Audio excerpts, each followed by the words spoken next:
पश्चिम बंगाल चुनाव में सियासी संग्राम अपनी चरम पर है। बीजेपी ने अपने सभी पत्ते खोल दिए हैं। छठी सूची जारी होते ही चुनावी तस्वीर लगभग साफ हो गई है और इस लिस्ट में सबसे ज्यादा चर्चा जिस नाम की हो रही है वो है राकेश सिंह। जमानत के तुरंत बाद टिकट, क्या कोलकाता पोर्ट सीट पर मुकाबला होगा और भी दिलचस्प? तो चलिए इस वीडियो में हम आपको बताते हैं, लेकिन उससे पहले स्वागत है आपका RNI न्यूज पर। मैं हूं आपके साथ तमन्ना चौधरी।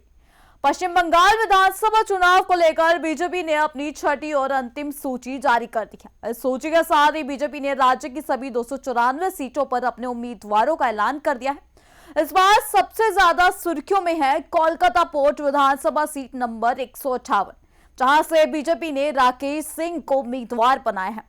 दिलचस्प बात यह है कि राकेश सिंह को हाल ही में कोलकाता हाईकोर्ट से जमानत मिली है।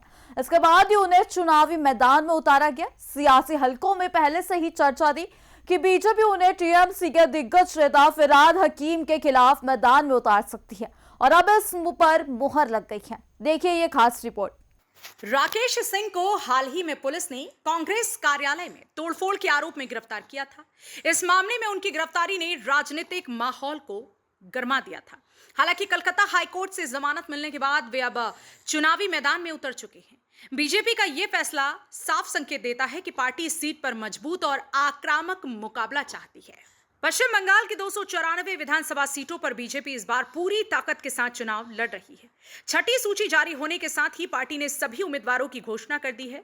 बीजेपी का फोकस इस बार सत्ता में वापसी नहीं बल्कि पहली बार सत्ता हासिल करने पर है।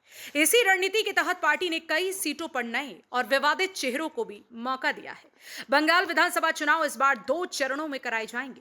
पहले चरण की वोटिंग 23 अप्रैल को होगी, जिसमें 152 सीटों पर मतदान होगा।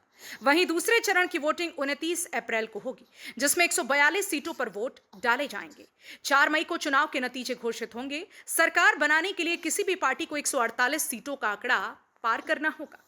तो साफ है कि पश्चिम बंगाल का चुनाव इस बार बेहद दिलचस्प और कांटे की टक्कर वाला होने जा रहा है। राकेश सिंह को टिकट देना बीजेपी की रणनीति का हिस्सा है, लेकिन क्या वे फिरहाद हकीम को कड़ी चुनौती दे पाएंगे? ये देखना बेहद अहम होगा कि जनता किसके साथ खड़ी होती है। फिलहाल के लिए इतना ही। देश और दुनिया की तमाम खबर जानने के लिए जुड़े रहिए हमारे साथ RNI न्यूज पर।